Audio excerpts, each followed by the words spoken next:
whatever it takes.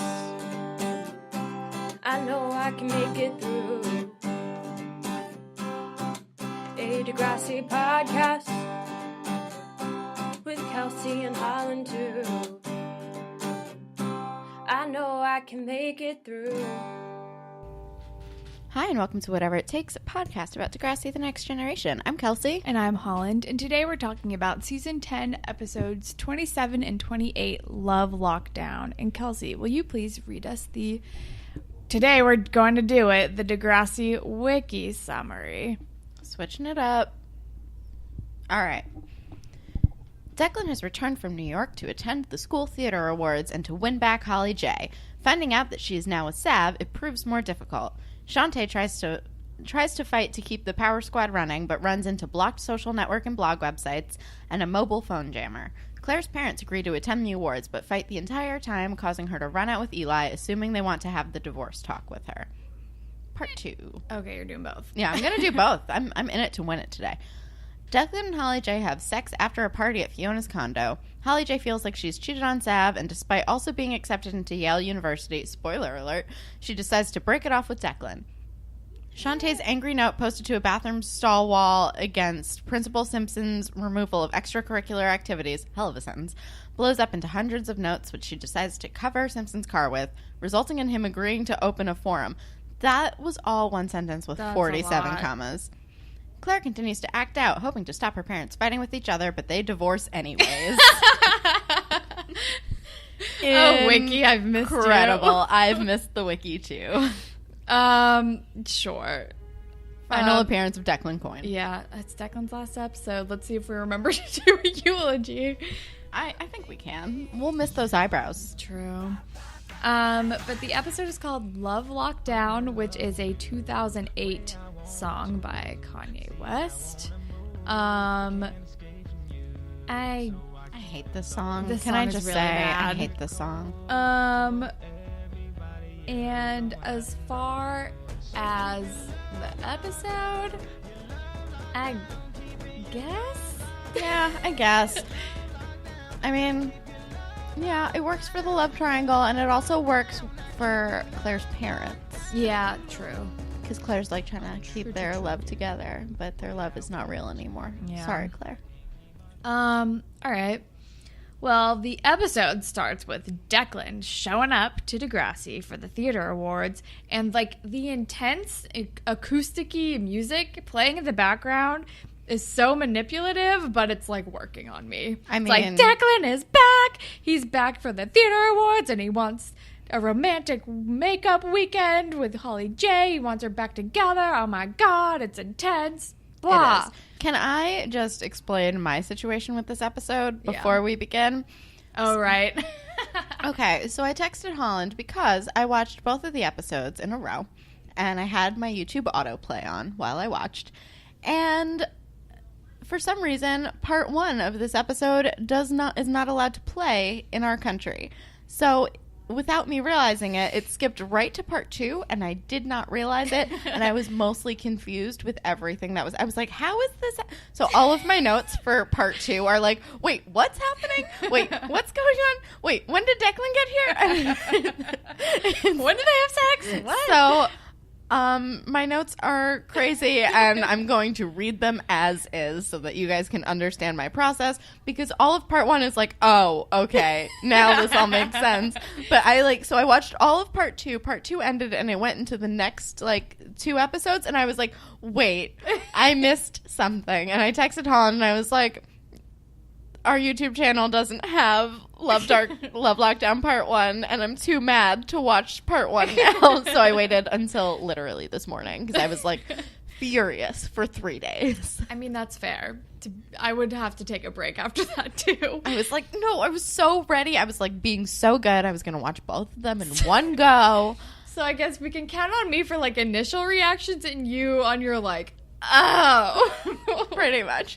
All of part 1 for me is like, oh, I get it now. And all of part 2 for me is like, what the fuck is going on? I mean, it's one way to switch things up. Keep this exciting that we do every week. Pretty much, yeah. So Declan is here, and it's exciting, I guess. And then the theme song plays, and then and it's also really jarring, I must say. Like, we get some like intense, kind of cool, like acoustic-y, like taking it back, like Degrassi music in the background, and then it like goes into the shitty theme song, and I'm like, oh, that was a disappointment. It's just, ugh. All right. And then I think after the theme song, we're like still with Declan, and like piano music is playing that's really manipulative, but it's working because I'm like really amped that Declan is back. Listen, like a TV show or a movie, like just based on soundtrack alone, can emotionally manipulate me into almost anything. Oh yes, but I'm wondering if like it had like, if you weren't as manipulated because you saw part 2 and you were like feeling weird about Declan. I was feeling weird about Declan. I was like, I still want this, but also I'm like, I've already seen part 2. Or maybe it's like it was bittersweet because you're like, oh, it seemed so promising. It did. It really did. I don't know. But then we're with Chantey, who's talking to Mr. Simpson, and is like, why is the Power Squad canceled? Like, what are you doing? It's because like they don't have supervision, and they also don't have enough teachers on hand to give them supervision. And this is when we learned that Mr. Simpson has canceled like a lot of extracurricular things, which is really shitty. Yeah, and also doesn't really make any sense. No. Because like you need extracurriculars to get into college. Yeah, and like some clubs can't have like supervision all the time. Like they probably have it at school, and so there are adults around, and they're but canceling. It's like, and they're like, sorry, I don't mean to cut you off. I'm just like, I'm furious that they're canceling clubs that are like actually very socially important. We find out later that they also canceled the LGBT club. Yeah. So I'm like, but like the kids like truly need that. Yeah. Like it's not just like, I was in a club and then it helped me get into college, or like it helped me like make friends. Like that's like something necessary for people's like mental health and like things to like help them adjust and like figure themselves out. Like it's an important social thing. It's ridiculous. And it's like for like things like Power Squad, I'm actually still surprised that they don't have like for like a sport, I feel like you have to have a coach. Yeah. So I'm like, how did that run in the first place?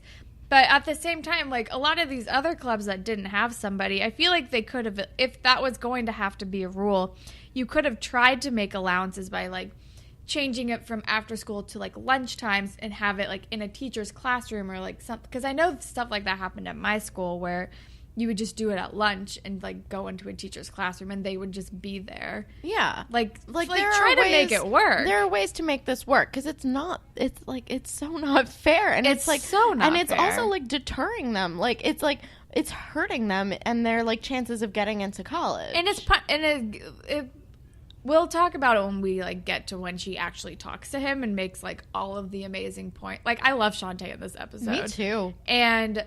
But it's like it's stupid to punish the entire school, especially in this way, for like one dumb thing that one dumb student did. Yeah, it's and like, insane. And I understand like tightening the reins, but like this is a ridiculous understand the metal thing. Detector. Yeah, they should have gotten that after freaking Rick. Seriously, to be honest, seriously, but.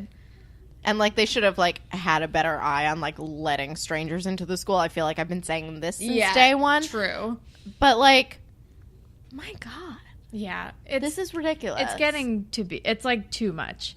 But, yeah, this is when I write, this is the club thing being explained. But Chantey does go directly to Mr. Simpson to try to, like, make things work, which is, like, all you can do at this point, anyway. And then we're with Sav and Holly J, and Sav, like, swoops in and gives her a side hug. Yeah, but they're still kind of cute. Like, yeah. As much as I love Holly J and Declan. I do like Holly J and Sav. Me too. And Sav is just so pretty. He's just, like, such a pretty little dork, and I love him. He's so tall. I know. I was like, he's so much taller than Declan. So tall. At one point. And he's such a sweetie pie. He is. He has, like, no ulterior motives ever. No. And then Holly J tells him that Declan is in town and they're going to go get lunch. And Sav says, the X, through, like, gritted teeth. And he's all jealous. He's very jealous. I get it. Understandably. And then... He knows that Declan definitely has ulterior motives. And he's like, oh, gosh, well... he gets all, like, sad and jealous about it. And she's like, I don't want to be gotten... Like, he's just going to try to get you back. And she's like, I don't want to be gotten back. Like, what we have right now is exactly what I want. I'm like, well, that's nice. Yeah.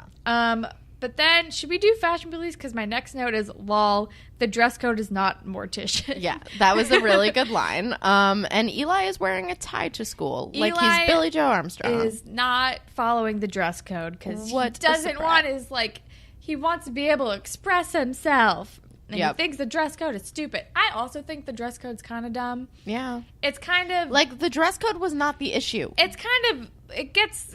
I'm like... The reason why it's implemented makes me feel like it's a little slut-shamey. Oh, it definitely is.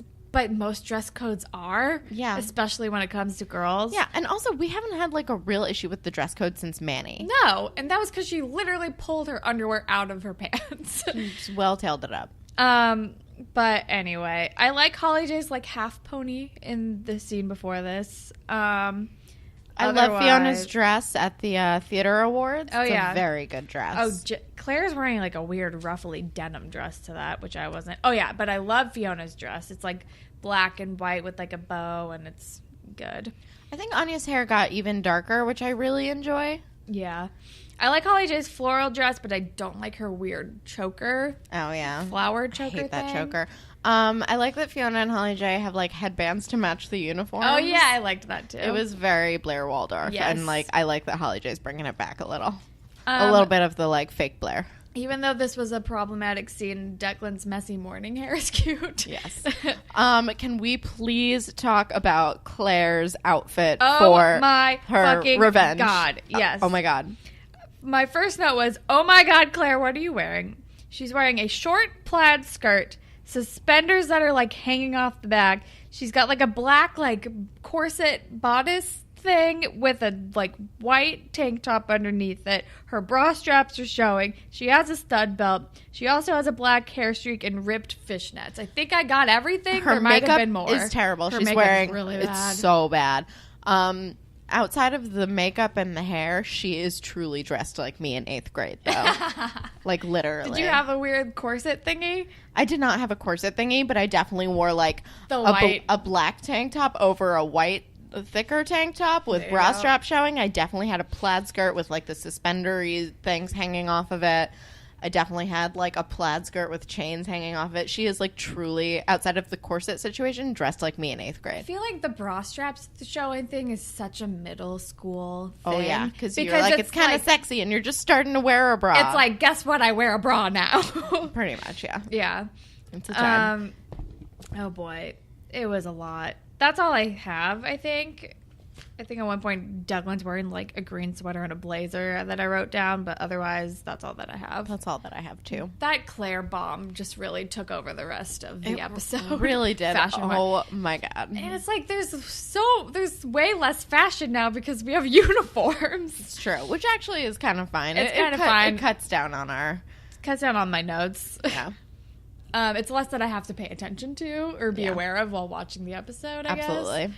I do less pausing to, like, write down all the fashion. Exactly. But I had to pause it for Claire. I needed my to God. get every detail because there was so much going on. That red lipstick, like, was Oh, boy, it real was really bad. bad. And The the black hair was bad. streak. Oh, it was bad. And I think she had, like, straightened her hair too because it's usually, like, a little curly or wavy. Yeah. But it was, like, oh, choppy, Claire. And it was straightened also just, like, looking. a really unflattering outfit on her. It was not like, she's, flattering. like, pretty good at dressing for her body, and she is not doing it there. And I know that that's, like, actually, that's kind of, like, a problematic statement. Like, dress however the fuck you want. Yeah. I'm just saying the wardrobe stylist on this show did not do her any favors, and her outfit's crazy. And The outfit was insane. But she is... But it was supposed to be She's insane. like truly, but like she's like hilariously dressed like me in 8th grade, like to the point where I'm like, oh no, I'm having flashbacks. Like this was my look.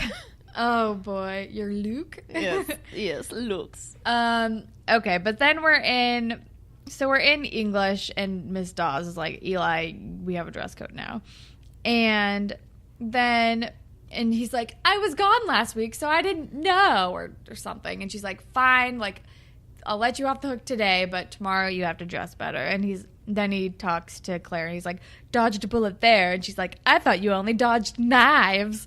And he's like, "Oh, you're still mad at me?" And she's like, 3, 2, 1. Okay, I forgive you now. We're fine. And they're cute again. Yes, they are. And they're going on their first official date. To hear fucking Chuck Palahniuk Ugh. read excerpts from Fight Club. Like,